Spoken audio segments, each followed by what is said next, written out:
రాజ్యసభలో కేవీపీ ప్రవేశపెట్టిన private member బిల్లుపై ఎలాంటి వ్యూహం అనుసరించాలన్న దానిపై చర్చించేందుకు ఢిల్లీలో దిగ్విజయ్తో ఏపీసీసీ చీఫ్ రఘువీరా, ఎంపీలు కేవీపీ, జేడీ శీలం భేటీ అవుతున్నారు. పూర్తి డీటెయిల్స్ ఢిల్లీ నుంచి మా కరెస్పాండెంట్ ప్రసాద్ అందిస్తారు. ప్రసాద్,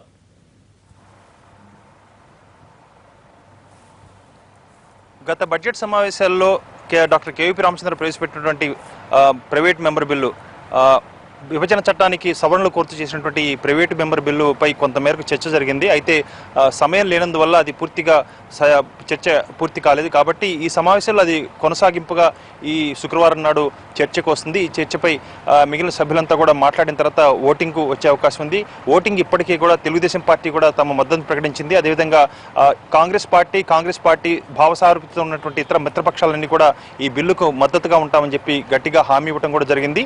ఇప్పుడు ఢిల్లీలో పీసీసీ అధ్యక్షుడు ఢిల్లీకి వచ్చారు. అదేవిధంగా వీరంతా కూడా ఇప్పుడు Congress party incharge general secretary Digvijay సింగ్తో భేటీ అవుతున్నారు. ఈ భేటీలో కూడా అనుసరించాల్సిన వ్యూహంపై కూడా పూర్తి స్థాయిలో ఒక పకడ్బందీగా ఒక వ్యూహాన్ని రచించుకొని ఆ మేరకు మిగిలిన అన్ని పక్షాల నాయకులందరితో కూడా ఈ 4 రోజుల్లో కూడా కలిసి శుక్రవారం ఈ సభలో వచ్చే ఈ ప్రైవేట్ మెంబర్ బిల్లుపై చర్చ ఏ రకంగా ఉండాలి, అయితే విధంగా సభ్యుల యొక్క మద్దతును ఏ రకంగా కూడగొట్టుకోవాలన్న అంశంపై వీరందరినీ కూడా కలిసి వారి మద్దతును కూడా కోరే అవకాశం ఉంది. మొత్తానికి రాజ్యసభలో ఈ ప్రైవేట్ మెంబర్ బిల్లు ఆమోదం పొందేందుకు చాలా అవకాశాలు ఉన్నాయి. ఆ మేరకు ఒకవేళ రాజ్యసభలో కనుక ఈ బిల్లు కనుక ఆమోదం పొందినట్లయితే ఖచ్చితంగా ఇది కాంగ్రెస్ పార్టీ యొక్క విజయంగానే భావించాలి.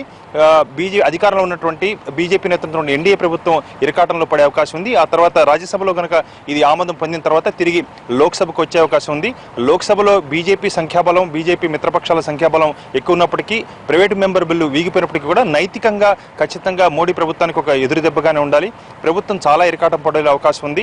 చట్టంలో పేర్కొన్న అన్ని అంశాలను, అదేవిధంగా సభాముఖంగా ఇచ్చినటువంటి అనేక అంశాలను చట్టంలో లేదన్న కారణం చేత ఈ ఆంధ్రప్రదేశ్కు అనేక అంశాల్లో మొండి చేయి చూపిస్తున్నటువంటి ప్రభుత్వానికి ఒక చెంపపెట్టుగా ఈ ప్రైవేట్ మెంబర్ బిల్లు ఉండే అవకాశం ఉన్నట్టుగా ఉంది. ఆ మేరకు వ్యూహరచన చేస్తున్నారు. ఇప్పుడు కొద్ది నిమిషాల్లో దిగ్విజయ్ సింగ్తో ఏఐసీసీ కార్యాలయంలో వీరంతా కూడా నేతలంతా కూడా భేటీ అవుతున్నారు. ఈ భేటీలో వ్యూహరచన, అదేవిధంగా ఏ పార్టీ నేతలను ఏ రకంగా కలవాలి, ఎప్పుడు కలవాలి, వారిని ఏ రకంగా మద్దతు కోరాలి అన్న వ్యూహాన్ని రచించుకొని ఆ మేరకు పకడ్బందీగా ఈ అంశంపై విజయం సాధించాలని చెప్పి కాంగ్రెస్ పార్టీ చాలా పట్టుదలతో ఉంది. ఇప్పటికే కాంగ్రెస్ పార్టీ అధ్యక్షురాలు సోనియా గాంధీ కూడా స్వయంగా పార్టీ నేతలందరితో కూడా మౌఖికంగా కూడా మాట్లాడే మద్దతు కోరినట్టుగా తెలుస్తుంది. ఆ మేరకు ప్రైవేట్ మెంబర్ బిల్లు ఈ శుక్రవారం నాడు చర్చకు వస్తుంది. అదేవిధంగా ఓటింగ్ జరుగుతుంది. విజయం కూడా సాధించడం చాలా గట్టిగా కనిపిస్తుంది. Thank you.